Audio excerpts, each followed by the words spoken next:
राधे राधे दोस्तों। हमारी आज की कहानी है बेटे बहू बस अपना स्वार्थ देखते हैं।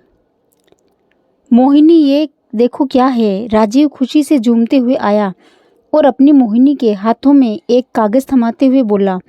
मोहिनी, जो घर से ही ऑफिस का काम करती थी, लैपटॉप से अपनी उंगलियों को हटाते हुए उसने कागज़ हाथ में लिया और खुशी से बोली, राजीव, तुम्हारा विदेश जाने का सपना पूरा हो गया। तुम्हारी नौकरी विदेश में लग गई। इससे बड़ी खुशी की बात क्या हो सकती है। राजीव, कब जाना है हमें? राजीव बोला, बस 1 महीने के अंदर तुम भी जाने की तैयारियां शुरू कर दो। मोहिनी, जिस कंपनी में मेरी जॉब लगी है वह लोग मुझे घर रहने को घर, गाड़ी सब कुछ फ्री में दे रहे हैं। मोहिनी, अब देखना हमारा लाइफस्टाइल ही बदल जाएगा। वहाँ जाकर मैं जो सपना कई महीनों से देख रहा था वे साकार हो जाएगा। मैं नहीं जानता था, मोहिनी बोली। राजीव, तुम कई महीनों से विदेश में नौकरी के लिए कोशिश कर रहे थे। आज तुम्हारी कोशिश रंग लाई। मैं बहुत खुश हूँ। वैसे भी मुंबई की इस भाग दौड़ वाली जिंदगी से तुम थक चुके थे। राजीव, मैं जानती हूँ, रोज़ सुबह जल्दी उठकर ऑफिस के लिए ट्रेन पकड़ो और फिर वापस भीड़ वाली ट्रेन से रात को घर आओ। वहाँ तो कंपनी वाले घर के साथ गाड़ी भी दे रहे हैं। इससे अच्छी बात क्या हो सकती है। राजीव बोला, हाँ मोहिनी, आज मेरी कोशिश रंग ले आई और तुम्हारी नौकरी तो घर से ही है, इसलिए तुम्हारी नौकरी पर भी कोई आँच नहीं आएगी। राजीव बोला, बस मोहिनी, अब भविष्य के सुनहरे सपने देखो। हमारा बड़ा घर, बड़ी गाड़ी, अब किसी चीज़ की कमी नहीं होगी। हमें स्टैंडर्ड बढ़ जाएगा हमारा, वह अलग। मोहिनी बोली, राजीव, हम एक बात तो भूल ही गए। क्या तुम्हारी माँ को भी हमें विदेश ले जाना होगा? वे क्या करेगी इस उम्र में विदेश आकर? मैं तो कह देती हूँ राजीव, अब कम से कम वहाँ मुझे इनके साथ नहीं रहना। वहाँ हम अपनी अकेले ज़िंदगी बसर करेंगे। यहाँ भी हम इनकी वजह से कम पार्टीज कर पाते हैं। अब वहाँ भी ये होगी तो हमारी आज़ादी में खलल पड़ जाएगा। राजीव बोला, मोहिनी, माँ हमारे साथ रह रही है तो मुझे उनको जाने से पहले पूछना तो पड़ेगा। फिर उनकी मर्जी, अगर वह आने के लिए हाँ कर देगी तो हो सकता है कि हमें उन्हें भी ले जाना पड़े। मोहिनी बोली, तुम्हारा भाई आनंद भी तो यहीं है। तुम उसे क्यों नहीं कह देते कि वह आकर तुम्हारी माँ को उसके साथ ले जाए? अब हम क्या तुम्हारी माँ को भी विदेश ले जाएंगे? कौशल्या जी कुछ काम से राजीव के कमरे की ओर ही जा रही थी कि उनके कानों में मोहिनी और राजीव के ये शब्द पड़ गए। राजीव बोला, मोहिनी, वैसे भी विदेश में काम वाली बाइयाँ नहीं मिलती। अगर मेरी माँ साथ आ जाएगी तो तुम्हें ही तो इनका फ़ायदा मिलेगा। तुम्हें वैसे भी घर से ऑफिस का काम करना होता है तो तुम घर का काम अकेले कैसे मैनेज कर पाओगी? अगर माँ वहाँ साथ होगी तो डस्टिंग, बर्तन धोना और 2-3 समय का खाना इतना तो कर ही देगी। मोहिनी बोली, हाँ पतिदेव, ये आइडिया तो अच्छा है। वैसे भी तुम्हारी माँ सिर्फ मुफ्त की रोटियां तोड़ती है, मगर वहाँ इन्हें ले जाकर ये फ़ायदा उठाया जा सकता है। और वहाँ सभी अपने अपने काम में इतने व्यस्त होते हैं कि बाहर जाकर तुम्हारी माँ किसी से हमारी क्या ही शिकायत कर पाएगी। हमें वैसे उनकी वहाँ काम करने के लिए ज़रूरत तो पड़ेगी। कौशल्या जी सब सुन चुकी थी, फिर भी वे यही जताते हुए कमरे में पहुंची जैसे उन्होंने कुछ सुना ही ना हो। राजीव बोला, माँ मेरी नौकरी विदेश में लग गई है। 1 महीने के अंदर हमें वहाँ जाना होगा। क्या आप भी हमारे साथ विदेश चलेगी? माँ प्लीज़ नाम मत कहिएगा। आपके बेटे को आज इतनी बड़ी तरक्की हासिल हुई है, ऐसे में आने के लिए हाँ कहकर आप मुझे उपहार देगी, मैं यह समझूंगा। पीछे से मोहिनी भी बोली, हाँ माँ, ना मत कहिएगा। आप साथ चलेगी तो हमें अच्छा महसूस होगा और इसी बहाने आप भी तो विदेश देख लेंगी। कौशल्या जी बोली, नहीं बेटा, मैं विदेश आकर क्या करूँगी? यहाँ कम से कम आस पड़ोस वाले रिश्तेदार तो हैं जिनसे 2 घड़ी बतियाकर आत्मा को शांति मिलती है। वहाँ तो अकेली हो जाऊँगी। फिर भी राजीव और मोहिनी ने अपने स्वार्थ की खातिर कौशल्या जी से विदेश चलने के लिए बहुत जिद की, मगर कौशल्या जी भी तो जान चुकी थी बेटा बहू उन्हें अपने स्वार्थ की पूर्ति के लिए ले जाना चाहते हैं, वरना इस बुढ़िया से किसी को कोई लगाव नहीं है। कौशल्या जी वैसे भी अपना यह घर छोड़कर जाना नहीं चाहती थी, और अब तो उन दोनों की बातें सुनकर तो बिल्कुल भी नहीं। वह बोली, तुम लोग जाओ, मैं यहीं रह लूँगी। इस घर के साथ बहुत यादें जुड़ी थी कौशल्या जी की। इसी घर में पहली बार दुल्हन बनकर आई थी कौशल्या जी। पति नरेंद्र जी बहुत प्यार करते थे कौशल्या जी से। सासू माँ विमला देवी गुस्सैल स्वभाव की थी। कुछ भी काम समय पर ना हो तो उनका रेडियो शुरू हो जाता। गुस्से में बहुत बड़बड़ करती थी विमला जी, मगर कौशल्या जी को अब आदत हो गई थी। शुरुआत में उन्हें थोड़ा बुरा लगता था, मगर हम किसी का व्यवहार तो नहीं बदल सकते ना, यही सोचकर कुछ नहीं कहती थी। दोनों बेटे राजीव और आनंद के पालन पोषण में कौशल्या जी का काम समय पर कभी नहीं हो पाता था। उस दौर में सासें काम वाली बाई भी नहीं रखने देती थी, जिसे वजह से सारा काम कौशल्या जी हाथ से ही करती थी और उनमें 2 बच्चों को भी संभालती। विमला देवी हमेशा कौशल्या जी पर ताने कसती, मगर कौशल्या जी उफ तक ना करती। कौशल्या जी जानती थी सास का स्वभाव कैसा भी हो, पति नरेंद्र जी तो बहुत अच्छे हैं। एक बार तो विमला देवी इतने गुस्से में आ गई थी कि उन्होंने कौशल्या जी को थप्पड़ मारने के लिए हाथ तक उठा लिया था। उतने में नरेंद्र जी बीच में आ गए और बोले, माँ, हम दोनों आपकी बहुत इज्जत करते हैं, इसलिए आपको कभी कुछ नहीं कहते, मगर हाथ उठाना ये बहुत ज़्यादा हो गया माँ। कौशल्या जी ने अभी आज तक आपके लिए बुरा भला नहीं कहा, बल्कि आपके इतने ताने सुनकर भी आपकी सेवा ही की है। आइंदा से आप हाथ उठाने की गलती मत करिएगा। कौशल्या सहमी सी खड़ी थी। उस जमाने में बहुएं कहाँ बोल पाती थी सास के सामने, और जानती थी बोलकर भी कुछ फ़ायदा नहीं होगा, उल्टा सास और गुस्से में आ जाएगी। रात को नरेंद्र जी ने कौशल्या जी से अपनी माँ के किए गए बर्ताव पर माफ़ी मांगी थी। तब कौशल्या जी बड़े प्यार से बोली, अरे आप क्यों माफ़ी मांग रहे हैं? माँ जी तो अब बूढ़ी हो गई है, उनके मुंह में जो आएगा बोल देती है, और आज अगर हाथ उठा भी लेती तो भी उन्हें अपनी माँ समझकर माफ़ कर देती। नरेंद्र जी ने कौशल्या को बाहों में भर लिया था और बोले थे, तुम्हारी जैसी पत्नी पाकर मैं निहाल हो गया कौशल्या। जिंदगी सुखमय बीत ही रही थी कि अचानक नरेंद्र जी का बहुत बड़ा एक्सीडेंट हो गया, जिसमें उनकी मौत हो गई। कौशल्या जी पर तो जैसे दुखों का पहाड़ ही टूट गया। वह सदमे में आ गई। इतना प्यार करने वाला पति जब अपनी पत्नी को छोड़कर जाए तो कैसा महसूस होता है, यह बस कौशल्या जी ही जानती है। नरेंद्र जी कौशल्या जी से इतना प्यार करते थे कि कौशल्या के कहने पर भी उसे कभी नौकरी नहीं करने दी थी। कौशल्या जी कहती, मैं इतनी पढ़ी लिखी हूँ, मुझे टीचर का जॉब आराम से मिल जाएगा, मगर नरेंद्र जी नहीं चाहते थे कि उनके होते हुए उनकी पत्नी बाहर जाए। नरेंद्र जी कहते, तुम्हें बाहर जाकर नौकरी करने की क्या ज़रूरत है?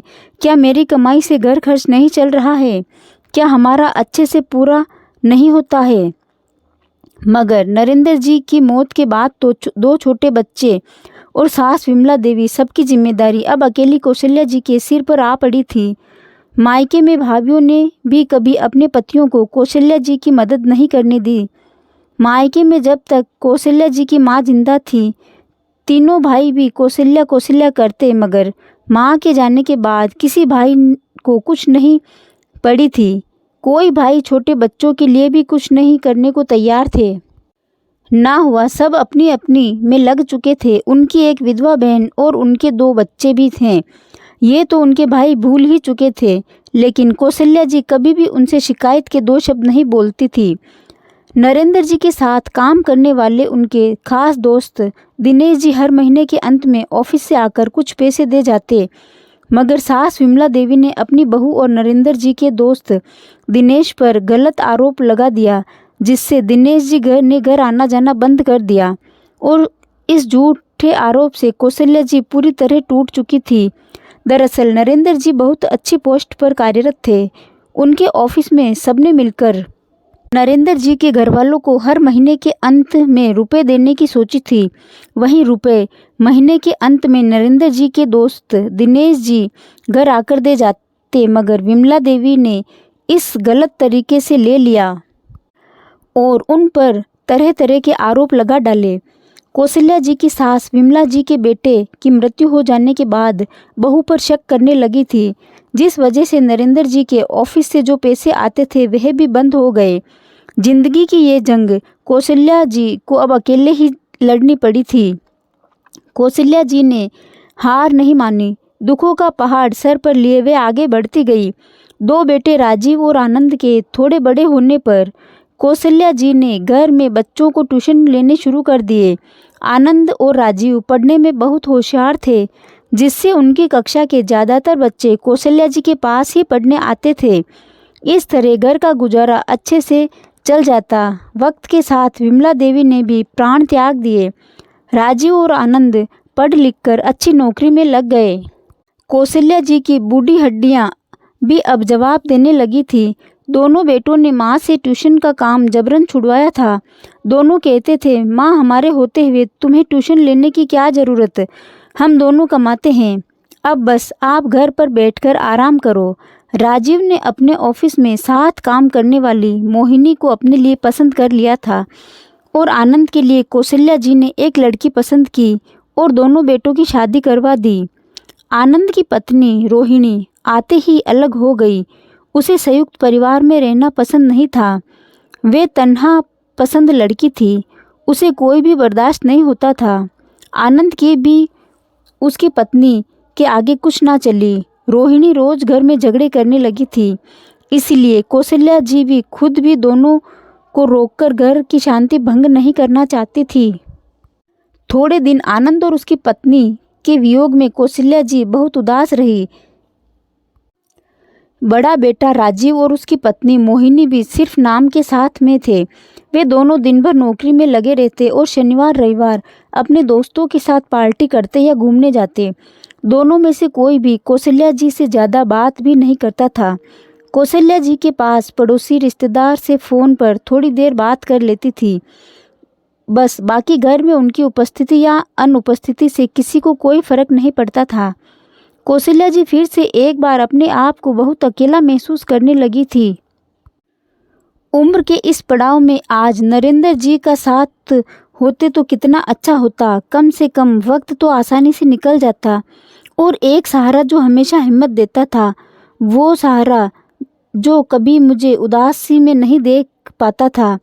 पति पत्नी ही हमेशा वाले हमसफ़र होते हैं, नहीं तो हर रिश्ता साथ छोड़ता जाता है। यहाँ तक कि अपने खुद के बच्चे भी, अपनी खुद की औलाद भी अपने स्वार्थ के लिए किसी भी हद तक जाने को तैयार रहते हैं। पति साथ हो तो शायद आज ये दिन ना देखना पड़ता, मगर होने को कौन टाल सकता है।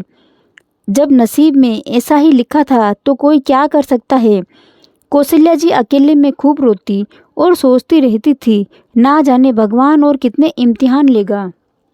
जीवन हो गया कष्टों में जीते जीते, भगवान अब और सहा नहीं जाता। वह बस यही सोच सोच कर रोने लग जाती थी।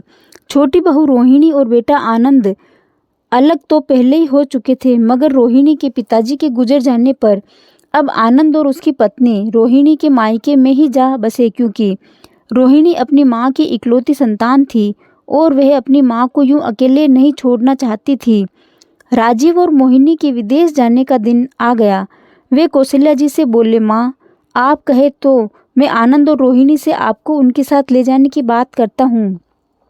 कौशल्या जी बोली, राजीव तुम मेरी फिक्र ना करो, तुम दोनों बेटों की अब अपनी अलग ही जिंदगी है, यह बात मैं जान चुकी हूँ। मैं तुम दोनों से किसी भी तरह कोई उम्मीद नहीं रखती हूँ।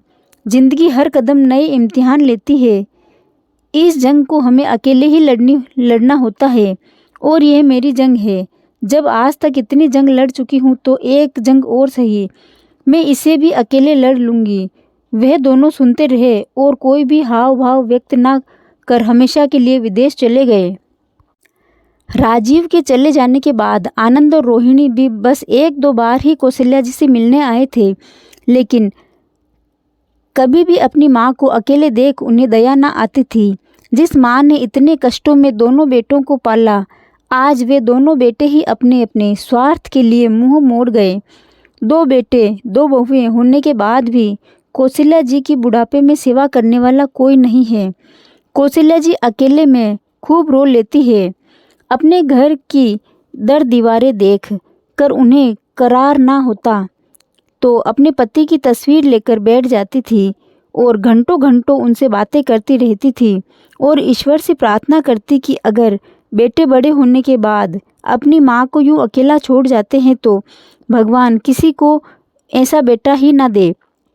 लेकिन माँ की दुआ से ही औलाद आगे बढ़ती है, उन्नति प्राप्त करती है। माँ की दुआ के बगैर तो इंसान बिना पानी भोजन सा है।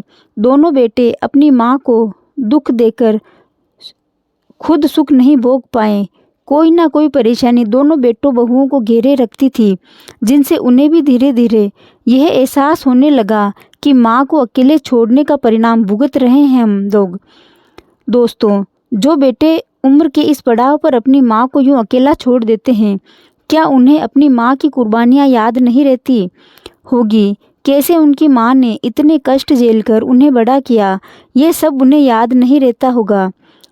बेटे बहू बस अपना स्वार्थ देखते हैं। काश वे अपनी माँ के बारे में भी सोच लेते, जो माँ अपना हर पल अपने बच्चों को बड़ा करने में न्यौछावर कर देती है।